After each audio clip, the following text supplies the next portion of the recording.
আসসালামু আলাইকুম প্রিয় দর্শক, আপনারা জানেন যে ভোট নির্বাচন অতি সন্নিকটে।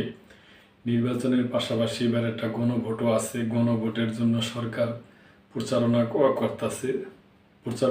করতেছে। তবে এনসিপি ভাবতেছে যে সরকারের প্রচারণা যেভাবে করতেছে আরও ভালোভাবে করা উচিত।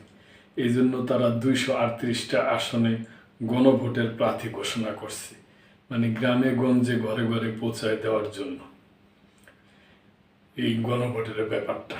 238 আসনে গণভোটের প্রার্থী ঘোষণা এনসিপির।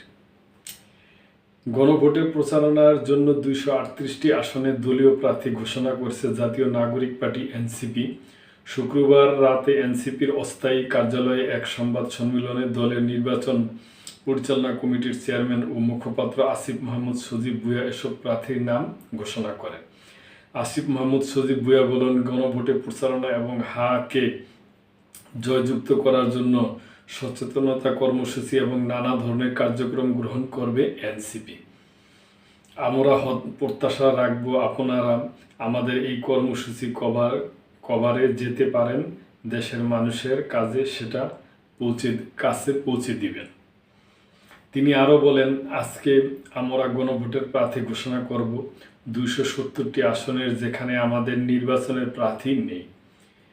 আমরা দেখছি যে সরকার সহ বিভিন্নভাবে গণভোটে প্রচারণা হচ্ছে, কিন্তু সেটা অনেকটা কম।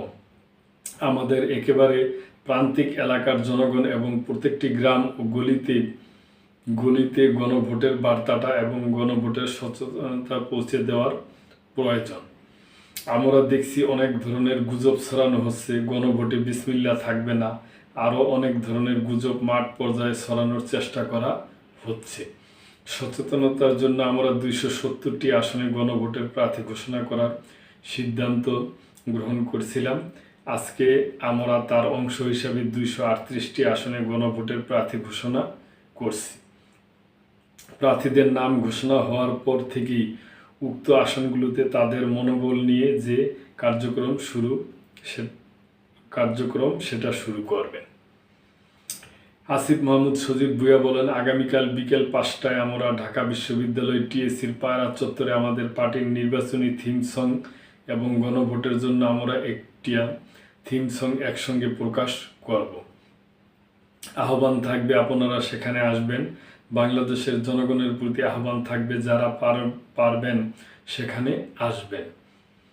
আমরা আমাদের পুরো বাংলাদেশকে রিপ্রেজেন্ট করে সমাজের বিভিন্ন কমিউনিটি, বিভিন্ন কৃষক, শ্রমিক, ছাত্র সবার অংশগ্রহণে আমাদের থিম সং প্রকাশ করব।